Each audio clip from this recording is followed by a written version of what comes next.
Hi friends, I am Kailash and आप देख रहे हैं fast track revision. Fast track revision आपके लिए आज एक बार फिर से फिजिक्स का एक नया इंपॉर्टेंट टॉपिक लेके आया है, जो कि बोर्ड एग्जाम के लिए बेहद इंपॉर्टेंट टॉपिक है। तो चलिए शुरू करते हैं आज का अपना टॉपिक बिना समय गवाएं। तो देख लेते हैं, आज हम लोग को पढ़ना है गॉस का प्रमेय। सबसे पहले देख लेते हैं कि गॉस का प्रमेय होता क्या है।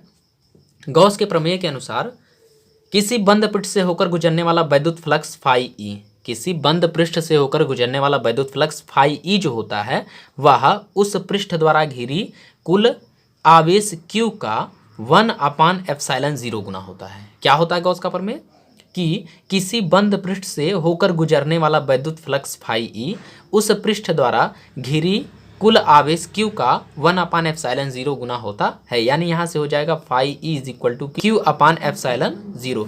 यही होता है गॉस का प्रमेय, phi E is equal to Q/ε0, जहाँ फाई ई क्या है, पृष्ठ द्वारा गुजरने वाला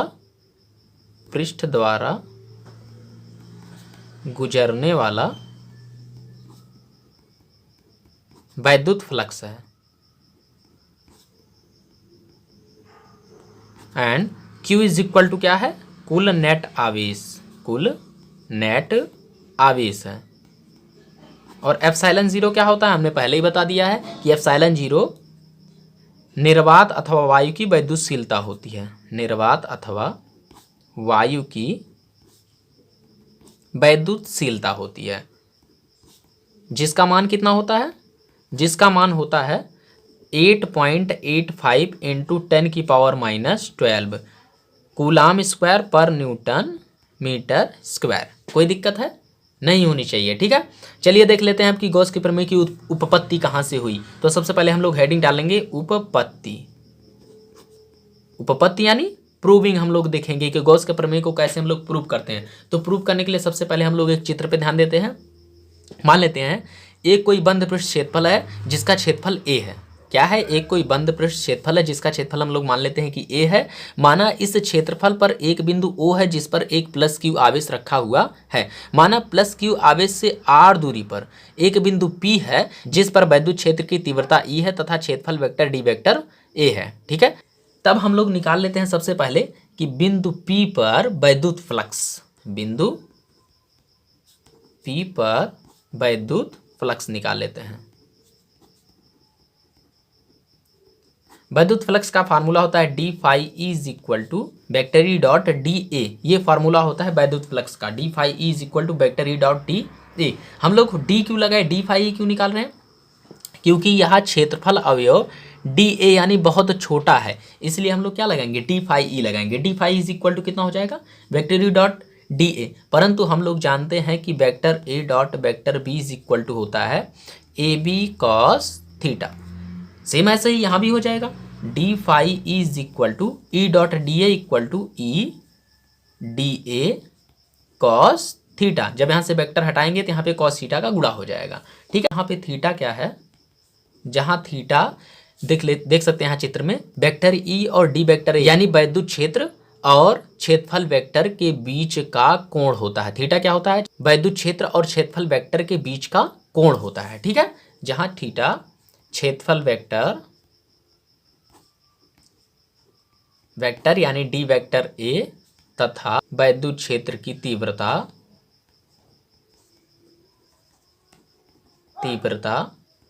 ई के बीच का कोण होता है।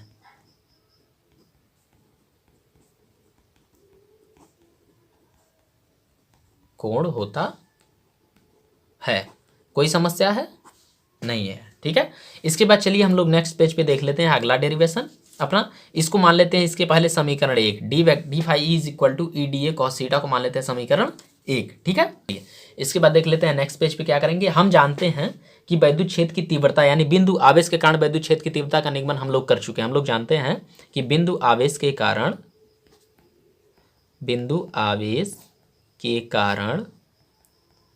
वैद्युत क्षेत्र की तीव्रता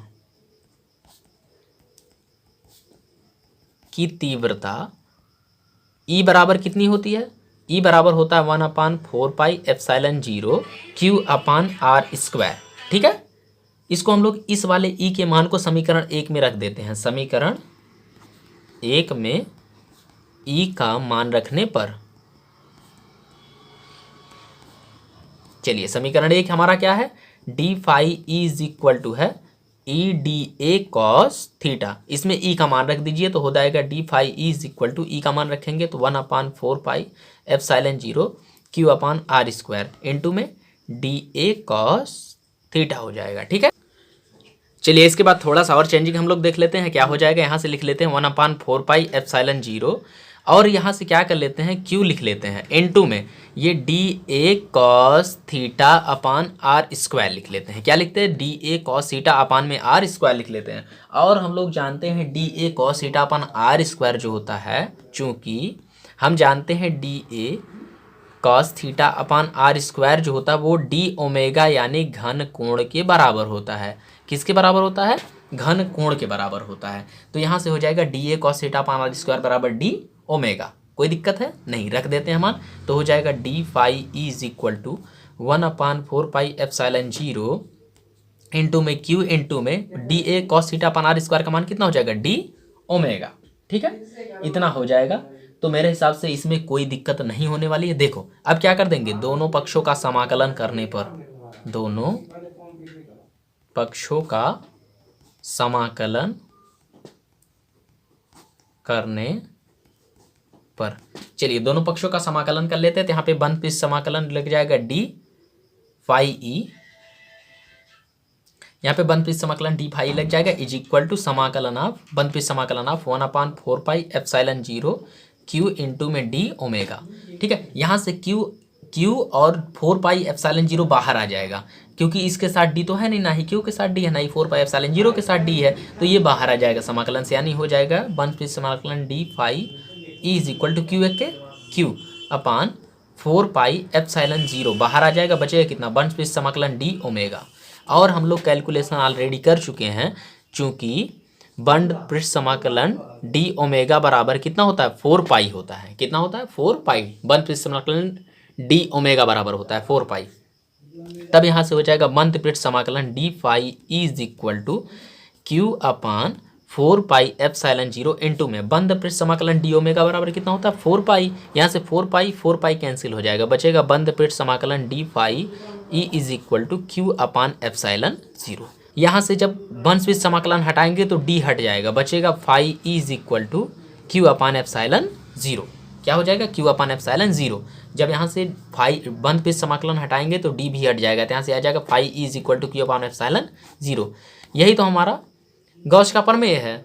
गॉस का प्रमेय यही तो है कि किसी बंद पृष्ठ से होकर गुजरने वाला वैद्युत फ्लक्स फाई ई उस पृष्ठ द्वारा घिरी कुल आवेश Q का 1/ε0 गुना होता है। तो phi is equal to Q/ε0 जो कि हमको प्रूव करना था। ठीक है, आशा करते हैं कि आपको ये वीडियो बहुत पसंद आया होगा। अगर वीडियो पसंद आया तो यार बिना लाइक और बिना शेयर और बिना सब्सक्राइब के मत जाना, क्योंकि अगर लाइक शेयर और सब्सक्राइब करोगे तो आने वाली वीडियो आपको ऐसे ही मिलते रहेगी टाइम टू टाइम, और आपका बोर्ड पेपर में 90-95% कोई काट नहीं सकता है।